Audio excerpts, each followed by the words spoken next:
AEW Dynamite starts with an AEW World Title Tournament match, Wardlow vs Hangman Adam Page, and Page wins with the Buckshot Lariat.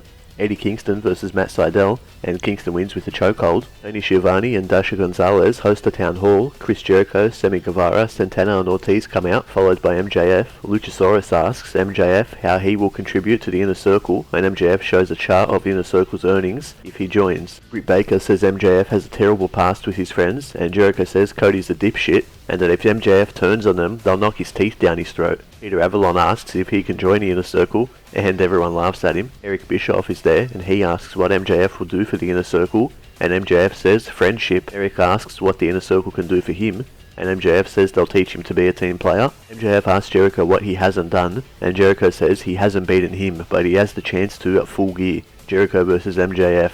And if MJF wins, he's allowed to join the Inner Circle. Cody Rhodes versus Orange Cassidy in a Lumberjack match for the TNT Championship, and Cody wins with a Crossroads. After the match, all the Lumberjacks brawl. Serena Deeb versus Layla Hirsch for the NWA Women's Championship, and Serena wins with a leg submission. Shawn Spears with Tully Blanchard in his corner versus VSK, and Spears wins with a C4. After the match, Spears grabs somebody from the crowd, and it's Scorpio Sky, and he drops Spears. Pentagon with Phoenix in his corner versus Kenny Omega in the AEW title tournament, and Kenny wins with his one-winged angel. So Kenny will face Adam Page at Full Gear to determine the #1 contender for the world title.